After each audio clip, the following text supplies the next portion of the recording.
everybody. Welcome you to this female leadership series. It's the fifth episode of our season 2, which is also the second last one towards our grand finale episode, which will take place in the next month, in March. Yeah, that also happens to be the month where we celebrate International Women's Day. So I'm truly honored to host today's speaker, Diana Waithanji, and I'm looking forward to getting to know her secrets on networking. And I thank you all for participating in our today's webinar on how to build and leverage your network for success. So, before moving ahead, I would like to give you a bit of background information on the two non-profit organizations that are co-organizing this event, the EIT Women and the EIT Health Innovators Community, which I am a part of. So, especially in the region of DACH, that is Germany, Austria, and Switzerland. The Innovators Community is a network of innovators that are dedicated to improving the quality and parts of life, such as active aging and healthcare across Europe. And basically, the community is to support the innovators like such towards their mission of improving healthcare. Our members are people affiliated with all the EIT communities who want to work, who want to network, learn from, and exchange with like-minded people. So together we support the shift towards a more gender-equal European ecosystem of innovation, entrepreneurship, and technology. And that is also a motto of EIT Women. So for EIT Innovators Community, we were formerly called as EIT Health Alumni, and now we are a part of the big umbrella under the Knowledge and Innovation Community, also known as a KIC, of European Institute of Technology, which comprises core communities like raw materials, energy, climate, and digital space, where we are specifically representing the health sector. And the idea behind the EIT KICs is that innovation flourishes best when the right people are brought together to share their expertise. So the so-called knowledge triangle, which is represented here on the right, on the left, is the principle that when an expert from a business, research, and education work together as one, an optimal environment for innovation is created. So what do? We have a platform quite similar to LinkedIn, where we want to give you some learnings, some experiences, networking experiences, and even opportunities to getting hired, presenting yourself, or even becoming a mentor. Currently, we stand at 3,300 plus members, and we are growing daily. And at EIT Women, our vision is to be a strong network that activates the power of women in European innovation, entrepreneurship, and technology, and drives positive change in the topic of gender equality in EIT communities. To be a part of this community, all you need to do is to be present in one of our events, webinars, or sessions alike. What is driving our community is shown below in the form of these three core gaps derived here. So firstly, they want to change the leadership gap, where it was observed that only 6% of CEO positions are held by women in the managerial positions. Secondly, they want to change the pay gap, as it's observed that women make on an average about 80 cents for every euro that a man makes. And likewise, when higher the salary is, directly proportional to lower number of women in these positions. And finally, they observe the investment gap in Europe, where tech companies having all female founding teams receive 2% of the capital invested, compared to the 93% of all male team, yet perform more than twice as good. So ultimately, the goal here is to reduce these gaps by providing solutions such as mentorship programs, upskilling and networking events like the one that we are having now, and of course by being an ambassador of one of the groups. So finally, coming to our session on how to build and leverage your network for success. And before diving deep, I would like to show you before moving further, I would like to give you the sketch of our agenda, where I will introduce myself and Diana shortly. I would encourage her to share her successful story of networking, which I am eagerly looking forward to see, and also when we will have a fireside chat. So you can see that we have the introduction round, Diana's engagement, which is upcoming, the fireside chat by means of that we just discuss and I clarify my doubts And I do welcome you guys to also put in your questions for her, which we will go through in the round of question and answer session before I can invite you all for a one-on-one session at the AirMeet Online's networking event. So, I am Jigyasa, and I am a business development manager at a biotech firm in Heidelberg, which is known as Prodigy.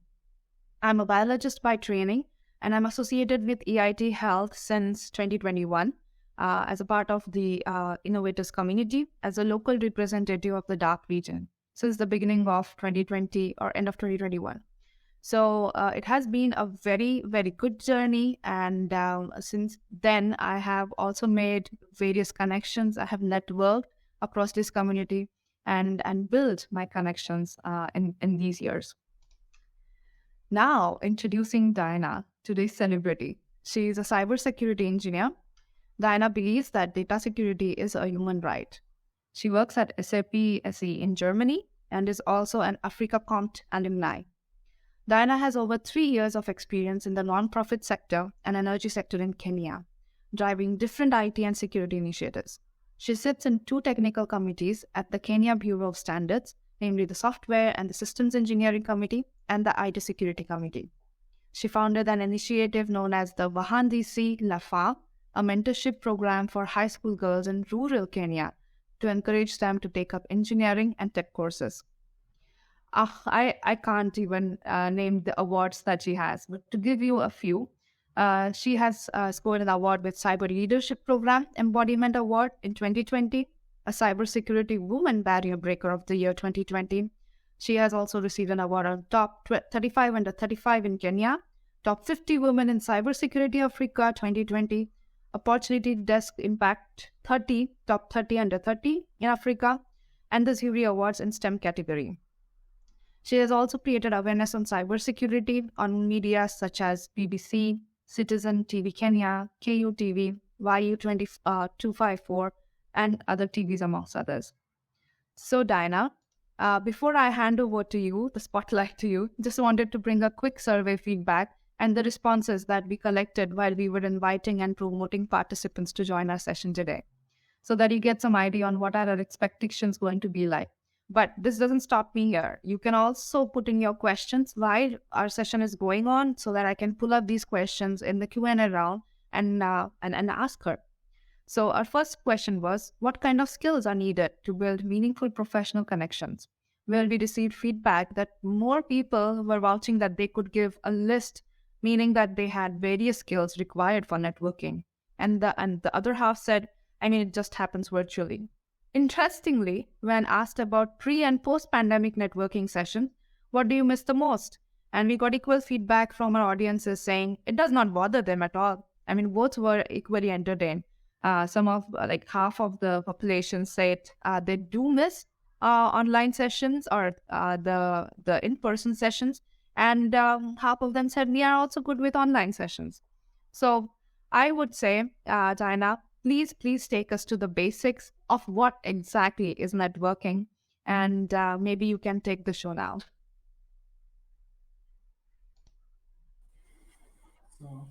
Yeah, indeed. Jay, as I call you, Jinyasa, thank you for the great introduction.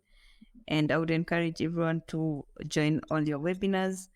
As Jay said, I'm working for a tech company. So please note that all my views here are my own and do not represent any of the affiliates. On networking, I saw some people say that they could build a list and a list and a list. So as we move on to the next slide, I want to know, what are your expectations for this session? Please type on the chat. What are you expecting to learn in this session? I do have a lot of questions, but I'm going to hold to them until we reach a free end.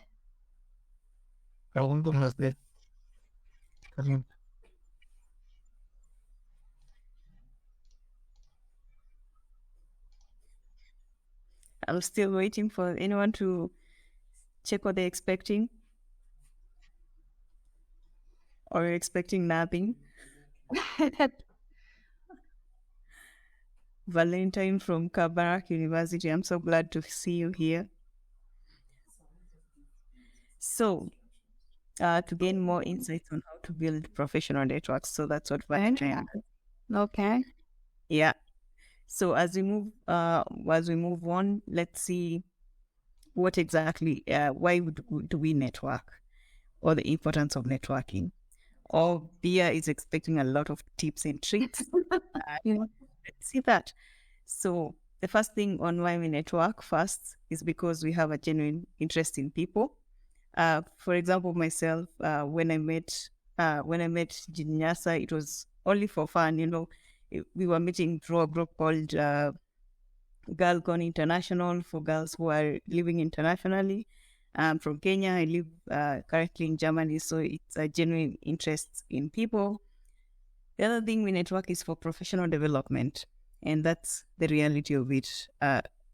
We are all here, we want to learn, and because we want to either progress in our jobs, progress in our careers, change careers, take up leadership roles, join non-traditional careers. For example, I don't have an example, but those that were not considered careers during the day.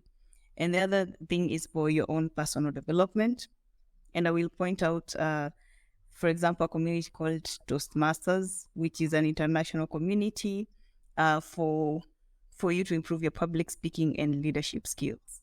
The reason why I joined Toastmasters, one, was because, of course, I wanted to expand my networks, and two, because I wanted to improve on my personal development.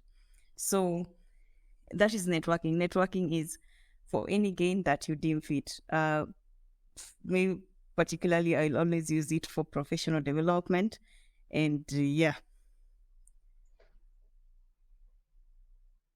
Shall I move on to the next slide? Yes, please. So I can see some people in the chat, like Valentina is saying networking for an introvert woman, how to approach people, to ask for mentoring advice. And also Krishna says stereotypes surrounding networking, which ones are true and which ones are false. So Bia again adds, networking as a highly extroverted woman, I can relate. Bia, I'm also an extrovert, and how to talk freely, to be true to myself. But before that, going back to network, how to approach people to ask for mentoring advice. Where do you find your networks?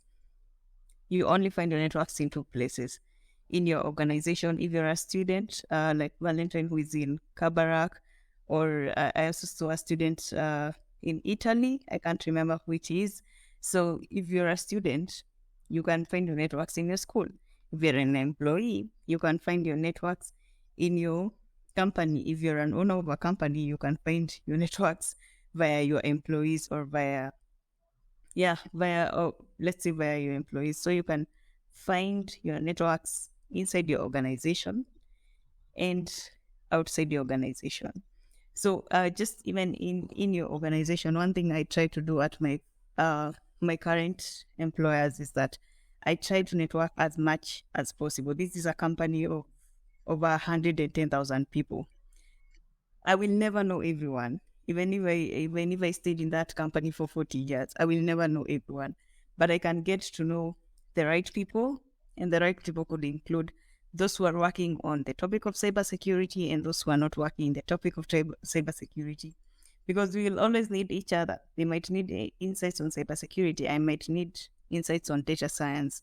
So it's important to always think, start with your organization. If you work in a small organization, I was working in an organization before 12 people. And so if you're 12, you know each other. But if you're, but still, even if you're 12, you have to ensure that you have established your networks in between there. You have reached out to colleagues. I set up one-to-ones with colleagues if I need to know what they do, or if I have an inquiry. So, for example, someone asked, how do you approach someone for mentoring advice? If you want, so we're still focusing on in your organization. You can approach that person, set up a call with them if you don't have the chance to meet them in person. Say what you want. always say what you want. Save, um, it's say in Kenya we say save people's time, but say what you want, and it's whether the person says yes or no. It's not a reflection of you. If they say no, it's fine. Move on. Yeah. If they say yes, lucky you. So set up a call with them. Tell them that you're interested in mentorship. You can define the period. You can define how often you want to meet them, and define also your mentoring goals. I repeat, for mentorship, for the question about mentoring purposes, reach out to your potential mentor. Tell them that you're interested in having them as a mentor because of X, Y, Z. This is the areas you want them to mentor you in. Define the period of time, if possible, and define the frequency of how you meet. Because if you don't define the frequency, then you forget each other. Some mentors don't like that. I do have one particular mentor who told me that he doesn't like those frequent, what do you call it, those recurring meetings, because they give pressure on the mentee on the topics that they will bring in the next time and everything. And that's his style of mentorship. He's still my mentor. So I reach out to him when I have a problem or when I need his advice. So that is one way you can use to reach out to your mentor. I hope I answer your question, Beatrice. So the second way you can find your networks is outside your organization, like through professional association, such as EIT Women. This is a great place to network. I have already seen some of you happy to connect with you on LinkedIn. And yeah, that's how I grew my professional network. Join tech communities if you're studying tech. If you're a microbiologist, join microbiology communities. Or if you're an accountant, join accounting associations. So you will always find them. If you can't find them, look for them on LinkedIn, look for them on Facebook. Facebook actually has very good, powerful professional association groups, as I've seen in cybersecurity. The other thing is social media. And my favorite social media, as most of you will know, including Jay, is LinkedIn. I do love LinkedIn. I feel I learn a lot there in my field and outside my field. I'm not only connected to people inside my field. I know one of my networks is always posting accounting and cash flow things that I didn't know, and I get to learn about them. So how do you build your LinkedIn? First, define who you are. How do you want people to see you? Or what's your title? Yeah, you can be a medical doctor. That should be the first thing that once I land on your LinkedIn that I see. You can be an actuarial scientist. That should be the first thing that reflects on your LinkedIn. And I remember when I started actively, because Jay has said that I share my story of branding and networking. When I started actively pursuing a career in cybersecurity, I said all my social media networks, the first one that people will find on the headline is cybersecurity. If you go to my Twitter, if you go to and I use my name, I use my full name, Diana Waithanji. I don't choose any other name or even my middle name. So I always go, what did I want to say? I always put my own name, and cybersecurity is the first one. So you can endeavor to use that. You can endeavor to use that title if you are more talented by in more than one field. Also, you can use both of them. You can be brilliant in more than one thing. It's not a must that you're only interested in one thing. That if you're, for example, if you're an artist, you can be an artist and a data analyst. And it's okay to be brilliant in more than one thing. Let's move on. Yes. So, some networking tips. I saw that question about stereotyping or networking for. Oh, Bia is one who said lots of tips and tricks, and these are the tips that. Number one, do it. Don't overthink it. Do you know when you reach out to someone? For example, who do you admire the most? Can you take for me in the chat who you admire most, either in your field or outside your field? Just type one name or two names. Who is the most person that you admire inside your field or outside your field? I think my boss,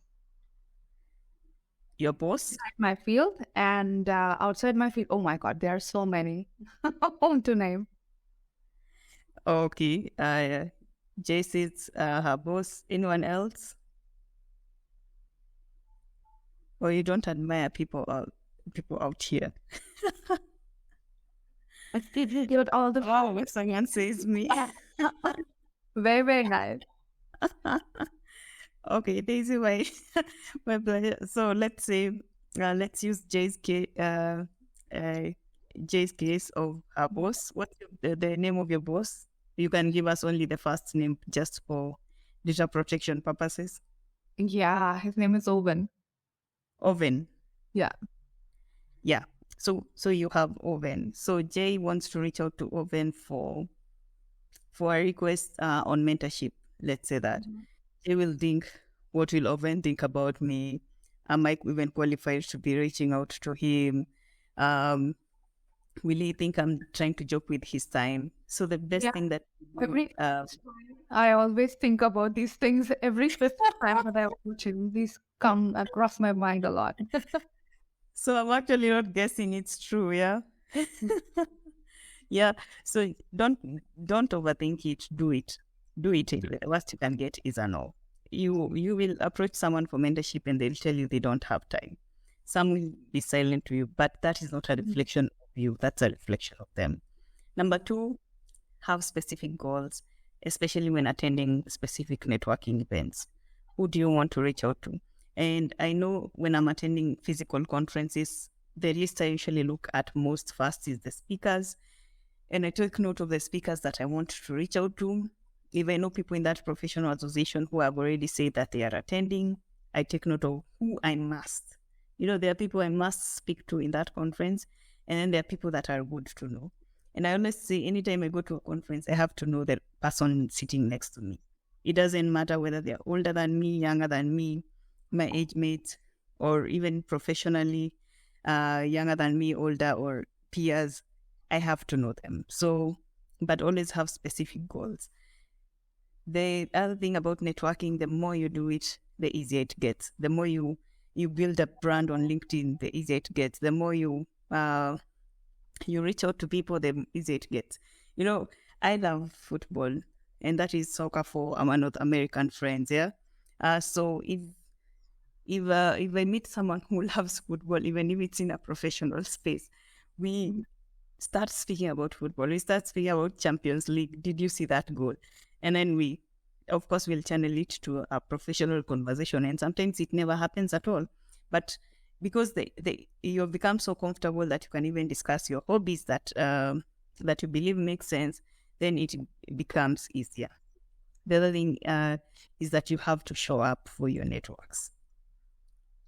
Once, and it's called, and this is something I learned about 2 years ago, that you have to keep investing in your networks. You have to keep showing up for your networks. So, and I can give you an example that one thing I also try to show up for my networks is if someone has invited me for a speaking opportunity before, and I know their strengths and I know what they can do, and someone asks me for a speaker for another event, and this person matches those characteristics, I always make sure that I have referred them. It's called quid pro quo, I think in Spanish or Latin, but that giving back is always important. That investing in your networks, do me, and then I'll do it for you. It's very important, and it's not selfish at all, because I believe that most of us women are taught that this is selfish, to always think that you should do for something when you're expecting something from someone. But sometimes, imagine in this professional space with this all office politics, we have to do it. We have to do what we can do. Over to you, Jay, for the fireside chat. Yes, thank you. I do have certain questions. I don't want to be very nosy or very picky about them, but just to get your side on or your take on what is your thoughts on this. So yeah, what are the common myths about networking, Diana, that we should all know about and not follow them and overcome them? Yeah, I would say the most common myth is that you are not qualified enough. You are not sufficient enough for the other person. You are not qualified enough to attend that conference. I started attending conferences when I was around when I was in university. And then when I turned 22, one thing they said is that I will start speaking in these conferences. I will learn something. I will teach myself something. I will educate myself. And if I feel that I can strongly give an opinion on cybersecurity, I will go. I will sit in that conference and I will speak about it. So one myth is that you're not sufficient enough. You're not qualified enough to be at that table. Let me tell you, girl, grab that seat and push all those other seats and sit on that table. Yeah. So that is the most common myth I can think about of networking. Yeah, very interesting. Yeah. Cool. I also see, so coming from a very scientific perspective or as an academic, which I was for the last 7 years, I mean, the more higher you go, I could just visualize just nerds sitting there. And by nerds, I mean people who are also very, very introverted, very shy in their personalities. So why is networking important in leadership? So when they are going on a position which is a leadership role, is networking really important there? Yeah. So I remember one of the senior women in my field who I also admire and holds a very big leadership position in that company she works in, telling me to always say yes to things. Because for her, she used to network, but anytime she would be asked that whether she's ready for a certain opportunity because one of her networks has seen her potential, she would say, give me 3 days to think about it. And luckily she had people who actually gave her 3 days. But she told me, Diana, just know that not everyone will always give you 3 days to think about something. If you don't take it up, they go to the next person. So the important thing about networking in leadership is some of your networks can support your potential and give you a leadership position. On networking and introvertism, I would say I'm not really qualified on that because I'm an extrovert. So for me, networking will come so easy. In any case, I will look for any opportunity to network so that I can go and regain my energy. And I say for genuine interest in people, sometimes it's not even for professional development. And I'll just, so that I can get my energies from there as an extrovert. So as an introvert, I don't know. But I do have 2 friends who are introverts. And one thing they told me, and I had a deep conversation with them last year about networking. Because I told them you have to go out there, you're qualified, and you have to push yourself out there. And one thing they told me is that they will always say, what would Diana do? Okay. What would Diana do? And for example, if it's approaching someone, for me, it's very easy as an extrovert. If it's going to a space, it's very easy for me as an extrovert. So they always say is, what would Diana do? Diana would do that. Diana would go to that space. Diana would approach this person if she felt that she admires that person. So that is what the policy they use as introverts. They mirror me. They mirror me a bit. Then they use me as an example. Okay. I was just thinking of if you could give us like another step which could promote a shy bee to go and just pursue in a strange environment, not in a strange environment, but in an environment where there are strangers and they're meeting for the first time. So I'm also very like-minded like you, and given the extroverted behavior that I have, I can also go to sessions where I meet new people every time, every other week that we do here, that we meet just with the community that we also got in touch with each other. But I have also had friends of mine who are not really into networking, actively networking. And for that, what would be the first step as a person who just cannot seem to find courage to approach a person. Do you think online platform is better for it, or LinkedIn is better for it, or just going in person events is a good idea? Yeah, I would say both platforms are valid. I will particularly prefer a physical event because I need to meet people in person so that my energy goes up due to my personality. But I would say both platforms are valid. Online platforms are valid because it's a global village, and most of us will never actually meet in person ever, but we will keep networking forever. I have some of my networks that I've met on LinkedIn or on Twitter that we keep in touch, and we have never met. So we're in different parts of the world, but we have never met. And I also have people that have met physically, but we didn't find a way to stay in touch after that.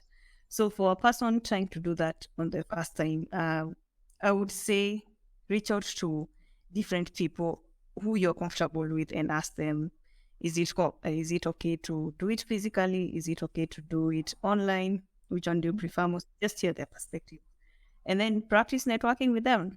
Like, what questions would you ask? Oh, The other thing is Google is your friend, yeah?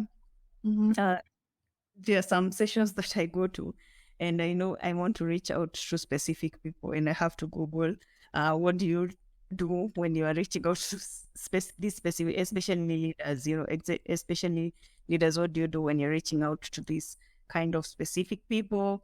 What questions do you ask them?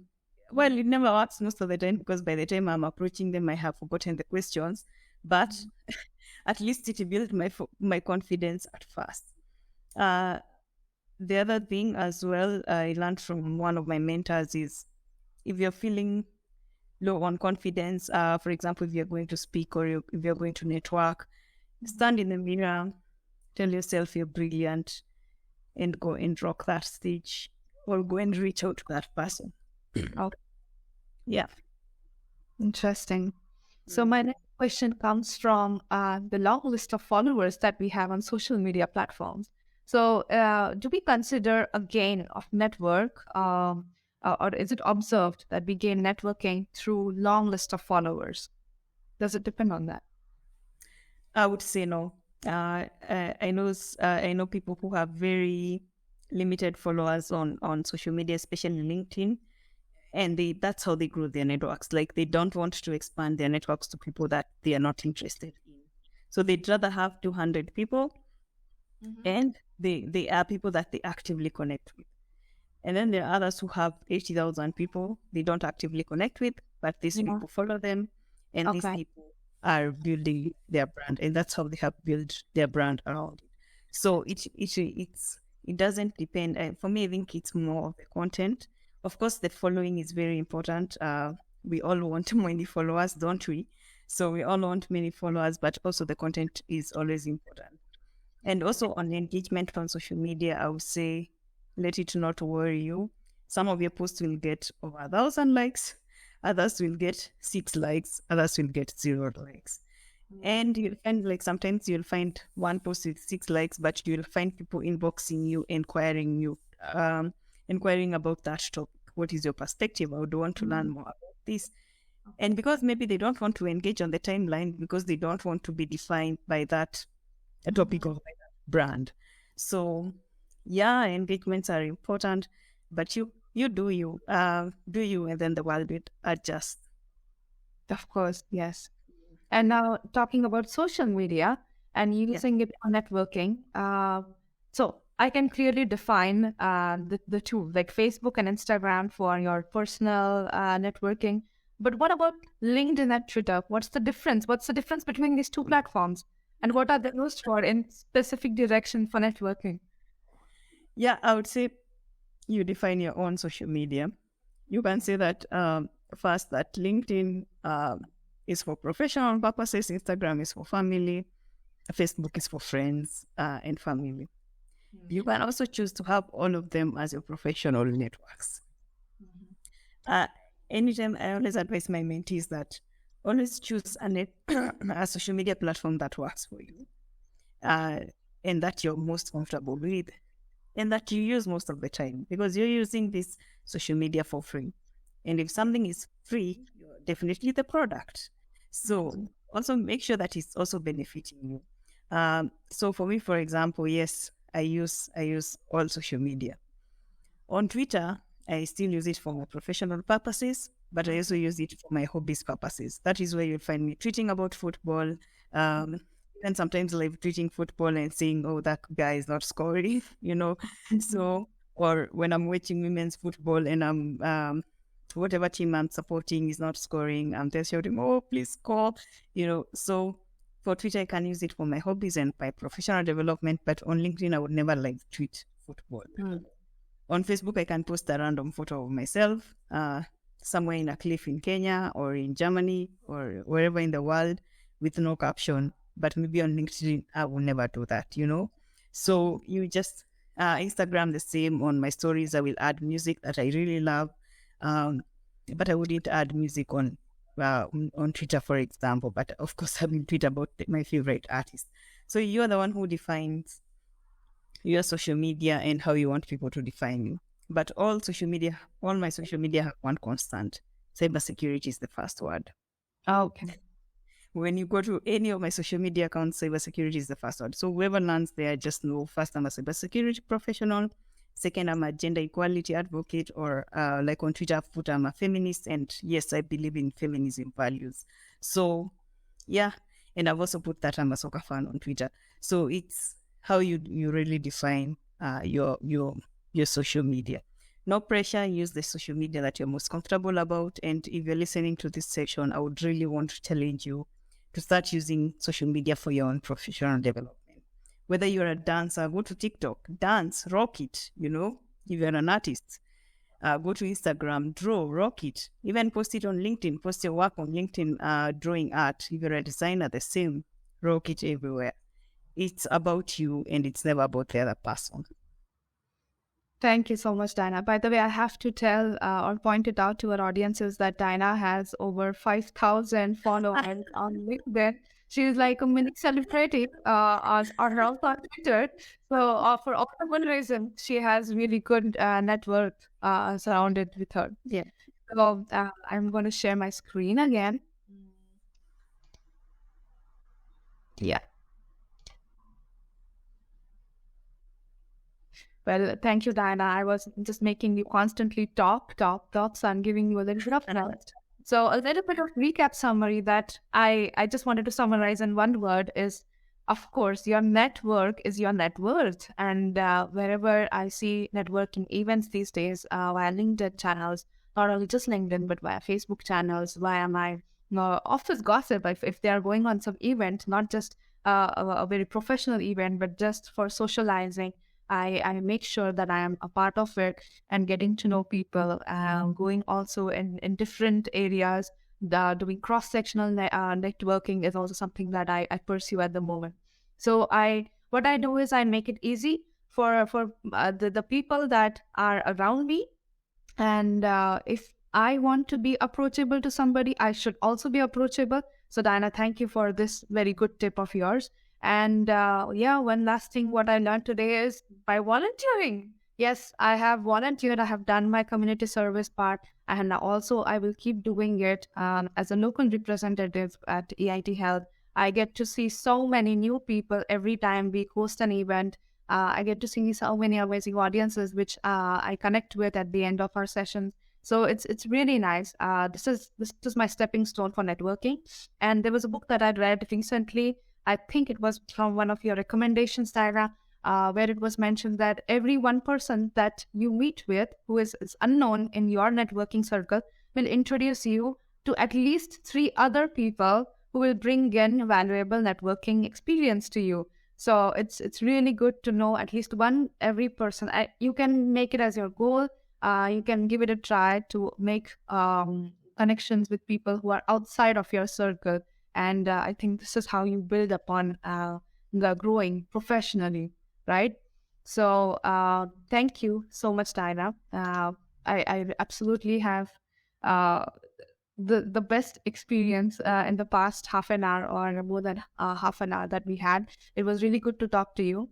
So I'm going to list the tips that you mentioned, which is do it, don't overthink it. Have specific goals, and then we go for do it more. Then it gets easier for us. That is, network more in your, not just in your social environment, but in strange environments which are new to you. And of course, invest in your network. So if you want people to approach you, you need to also make yourself approachable. So this is something really that I value now. Thank you so much, Diana. If you want to connect with her, here is a QR code for Diana's LinkedIn account, and you can scan it. I can give you a little bit of a second or two, and you can also connect with her. She is very welcoming, and she will accept your connections over LinkedIn. So, I see. I see a question on the chat. Did we cover it about?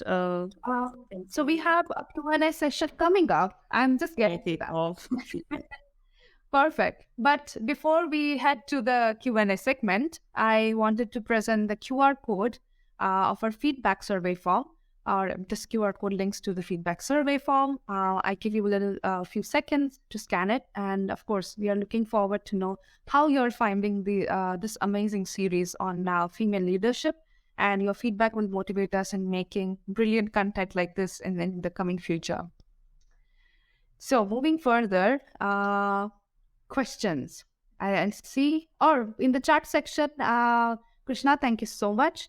He has also put up the link. You can see which you can click and also share about the topics that you would like to hear in the upcoming episodes, what you would like to discuss on, whom you want to have, or some speakers that you have in mind. You can definitely make them connect with us. Okay. So for questions, let's go through the chat. Our first question was how to approach people to ask for mentorship advice. I know you did cover that, but would you also like to add another comment on this? Yeah, so on mentorship advice, as I said, always reach out to people. And this applies also to a question I saw about your peers versus people who have more experience on you in the field.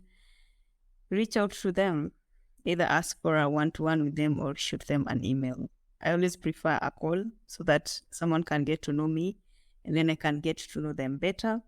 And then we see whether we are looking for the same thing, whether we are aligned to be a mentor and a mentee.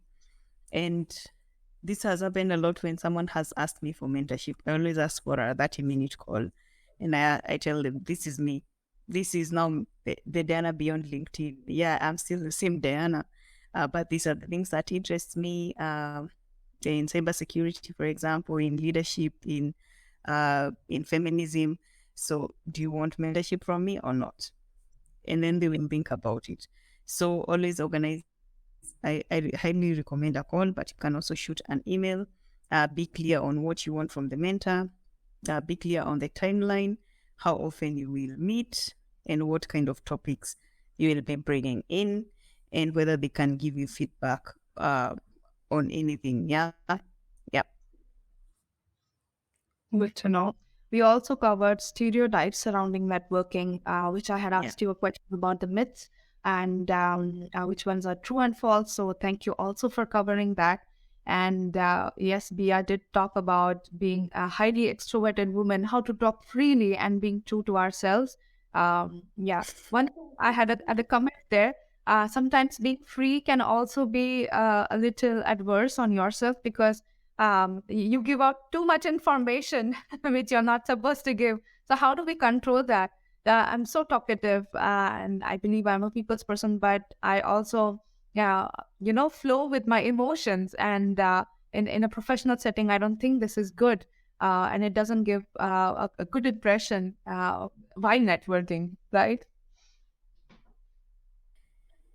Yeah, I would say, again, don't overthink it. Because I'm also very highly extroverted in their instances about, did I overshare that? Did I tell that person information that they shouldn't have known? Or did that person find me so talkative? Do they like me now? So just don't overthink it. Once you said it, you said it, and by being that, you're being true to yourself. Because especially when I'm highly interested in a person, I always find that I will even remind them that a podcast that I listened to them 2 years ago, or or a video I watched about them, or an article I read about them, and I become also genuinely excited for them. And then after that, I'm thinking, oof, was that overdoing it? But that was just me being true to myself, me being the cheerleader that I'm always. So yeah, just don't overthink it. Keep doing it.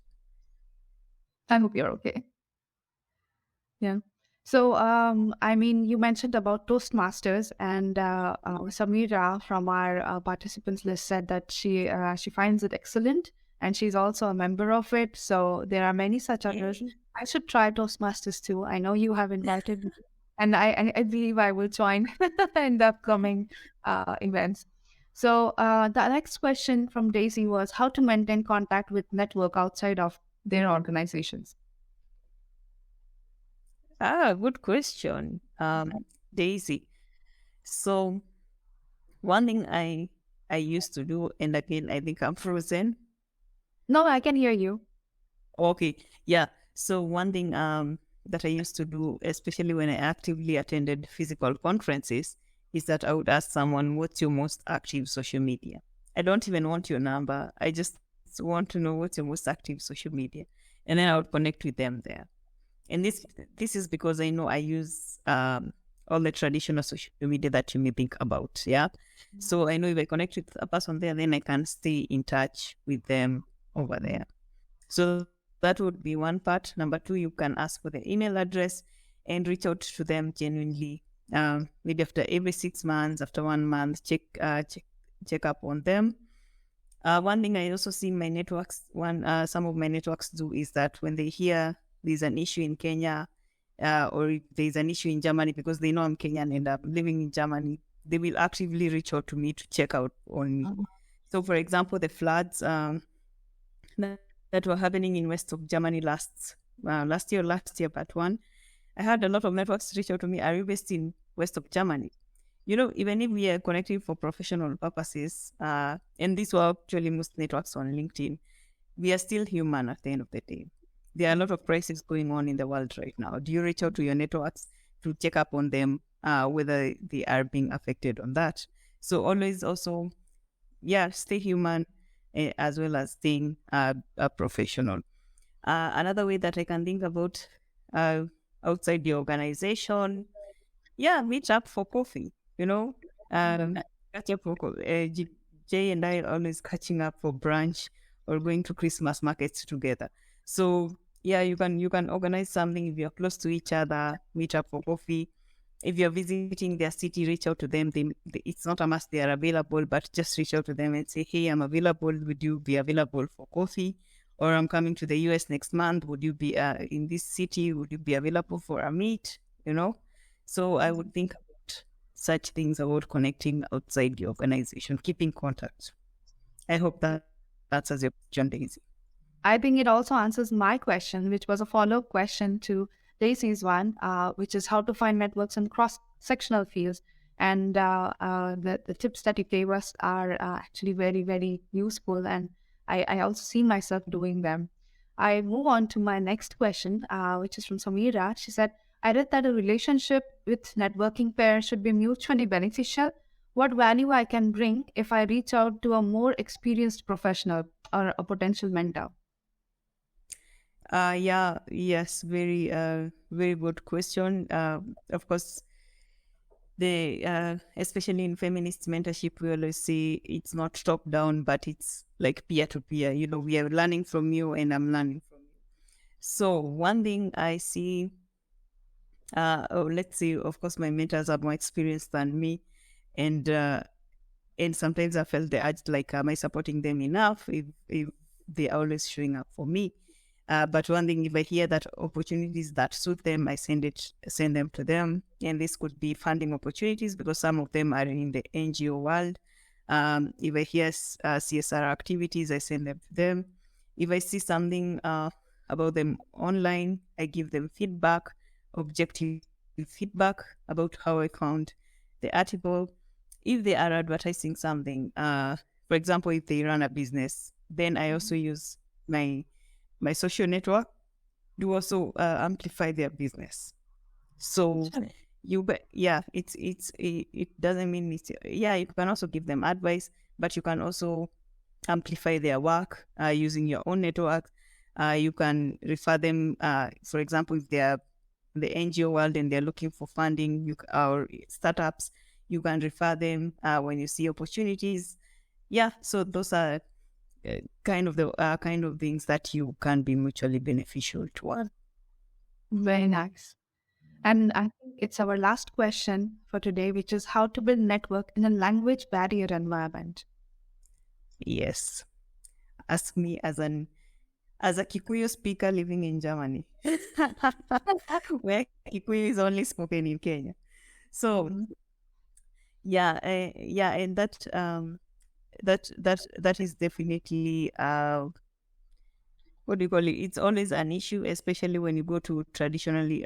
I am very aware that I have an accent, even right now when I'm speaking English, and I was not aware about it until I moved outside of my country. For me, I never thought I have an accent, so I thought anytime I would speak, everyone should hear me. If I'm speaking in English or in Swahili, which is widely spoken in East Africa, and then I moved, and I was told, "You have an accent, and I can't hear you." Oh, and then I went back to my mentor. I've been told that I have an accent and people can't hear me. What should I do? And she told me, speak slowly. So even sometimes when I'm giving such talks, I always have a sticker. Today I don't have one, but I always have a sticker written, speak slowly. Because ideally I will speak with my own voice and people won't hear me. And that's a language barrier. All of us, I've seen like more than 5 countries represented here. And of course, in between those countries, we have different regions with different accents. So, so one thing I would say, if you're speaking a foreign language together, for example, English, for example, me and Jay, she's Indian, I'm Kenyan, speak slowly to each other so that you understand. Number 2, always ask if they're comfortable speaking English, or if you're, for example, if you're Turkish, ask them, are you comfortable with me speaking Turkish? If you're Italian, no, I don't know how to ask, do you speak Italian in Italian? But so always ask which language that they're comfortable in and if they're hearing you. And this also comes with people with maybe deaf people, or people with who need, with hearing impairments. So you have to be also very considerate and very inclusive about it. When you're posting a video, for example, on social media, ensure it has closed captions and even a photo, closed captions for anyone who is blind, or has what do you call it? Seeing impairments. So also be inclusive, even beyond language barrier. Be inclusive when you're posting, when you're hosting conferences. And we are all, for all the disabled people. Ayesha, does that answer your question? Yes, it did. So thank you so much. And this was a really good round of question and answers. And if you want, you can also connect again. I want to tell everybody that you can connect over on LinkedIn, not only just to Diana, to also me. And in the online networking session, where you can actually have a one-on-one conversation with Diana, which takes place right after the end of the webinar. I am aware that we are a little bit over time now. It's been an hour that we have hold on to.